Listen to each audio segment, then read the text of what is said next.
আহ, দুই ছাত্র উপদেষ্টা আসিফ এবং মাহফুজের যে খায়েশ ছিল যে বিএনপিতে জয়েন করবে, বিএনপি জোটে যাবে, কিছুই হচ্ছে না। ওরা এখন হতাশ, ওদের সব চেষ্টা ব্যর্থ। দর্শক, খবর, বিএনপির সাথে জোট না করলে এনসিপিতে আসবেন না দুই উপদেষ্টা। সমকালের বরাত দিয়ে এই ফটোকার্ড ছড়িয়ে পড়েছে। অনেকে বলছেন, যাক, বিএনপিতে জোট না করলে এনসিপিতে যাবে না এই শর্ত দিলেন, বিএনপির সাথে জোট না করলে ভাত খাবো না এই শর্ত তো দেয় নাই, বেঁচে গেছেন। এরা কিনা বলে যে বিএনপির সাথে জোট না করলে আত্মহত্যা করব, সেই শর্ত তো দেয় নাই। ওরা এখন এই পুতুল খেলার রাজনীতি, ভাত খাওয়া না খাওয়ার রাজনীতি শুরু করেছে। এই বাচ্চা ছেলেরা, নাবালক ছেলেরা, এরা যথেষ্ট মেচুরিটি দেখিয়েছিল হাসিনা পতনের সময়, কিন্তু এখন যে রাজনীতি করছে এটা ওই পুতুল খেলার রাজনীতি। এটা পুতুল খেলাই হয় যে এইটা না করলে কিন্তু এইটা করবো না। আপনি একটা সহজ প্রশ্ন উত্তর দেন দর্শক, একটু চিন্তা করেন যে একটা দল, সেই দল করবে, সেই দল নানান সিদ্ধান্ত নিবে, ভুল হবে সেখান থেকে সংশোধন করবে, এভাবেই তো পথে চলা। কিন্তু আপনি শর্তই দিলেন যে বিএনপির সাথে জোট না করলে এই দলেই যোগ দিব না।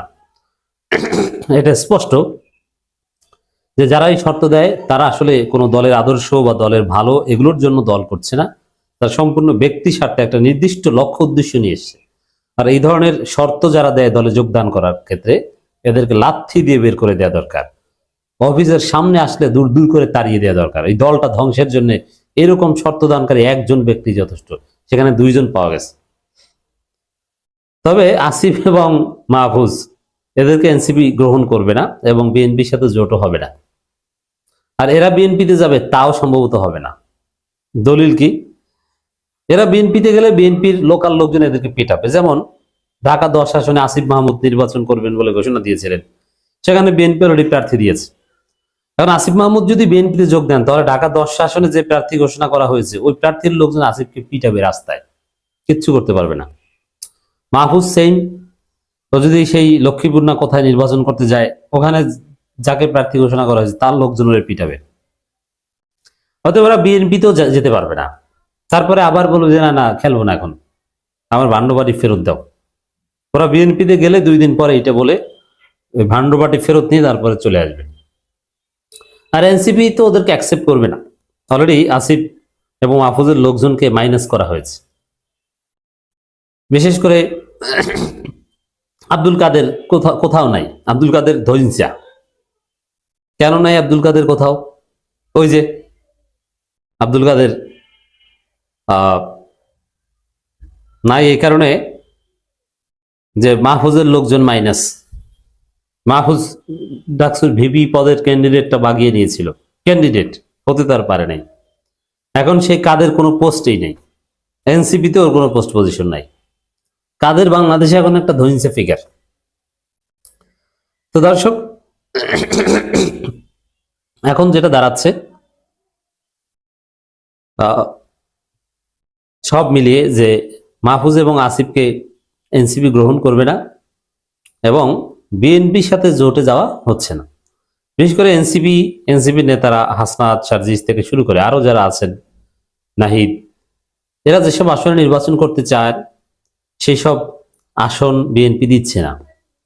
বিএনপি অলরেডি প্রার্থী ঘোষণা করেছে এবং মির্জা ফখরুল বলেছে সব জায়গায় পরিবর্তনের তেমন কোনো সুযোগ নেই।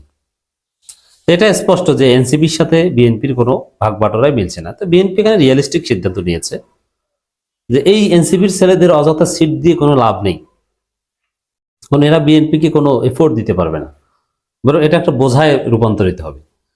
আমি এর সাথে একমত, বরং বিএনপি এমনিতেই জোট করলো, জোট সহ পরাজিত হতো, কিন্তু তারপরও বিএনপির নিজস্ব প্রার্থীদের কারণে কিছুটা শৃঙ্খলা ফিরে আসবে বিএনপিতে। তো দর্শক, এটা থেকে একটা বিষয়ে কনক্লুশনে যাওয়া যায় যে আসিফ এবং মাহফুজের রাজনীতি সম্ভবত শেষ হয়ে যাচ্ছে, কোনো কুল পাচ্ছে না। ওদের সামনে অপশন থাকবে এখন স্বতন্ত্র নির্বাচন করা। স্বতন্ত্র নির্বাচন করলে ওরা জামানত রক্ষা করতে পারবে না, আমি চ্যালেঞ্জ দিয়ে বললাম।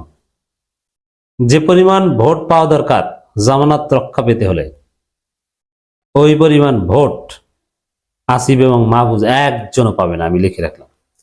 ওরা ভোট পাবে কিরকম? ওই ডাকসু নির্বাচনে আব্দুল কাদের যে কয়টা ভোট পেয়েছিল, লেস দেন 1000, ওরা পাবে ওই রকম, যে আসলে 3 লক্ষ ভোট আছে ওরা 10,000 ভোট পাবে না। আমি চ্যালেঞ্জ দিয়ে বললাম, লিখে রাখেন, 3 লক্ষ ভোটার এলাকায় 10,000 ভোট ওরা পাবে না। 5% ভোট তো লাগবে জামানত রক্ষা পেতে হলে, না পাবে না।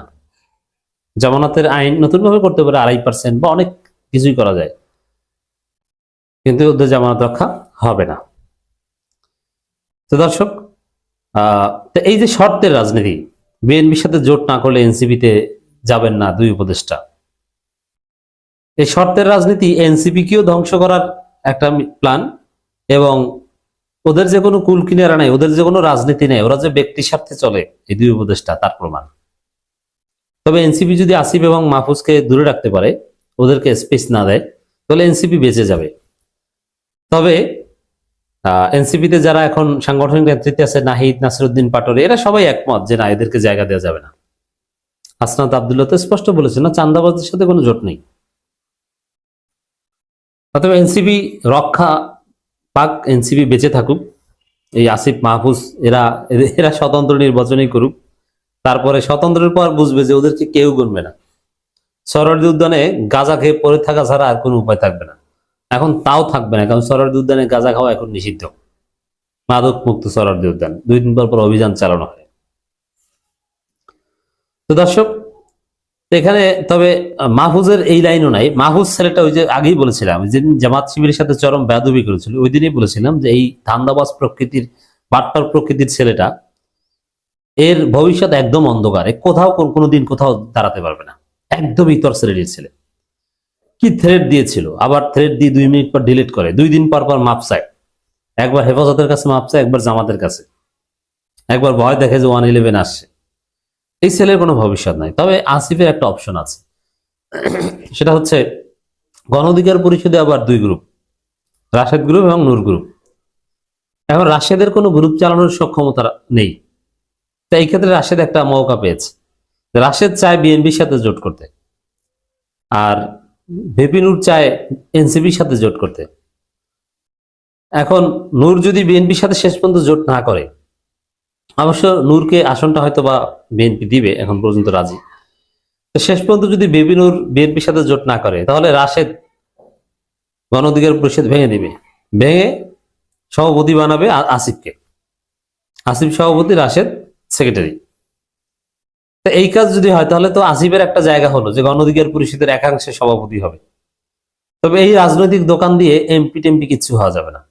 এক কথা যদি বলা যায়, দেখেন এই 2 উপদেষ্টা পাকনামি করতে যে এদের কি করুণ পরিণতি হয়েছে, কোথাও কোনো জায়গা নেই। এরা দল ভাঙে, গড়ে, অমুক তমুক গ্রুপিং, কামড়াকামড়ি।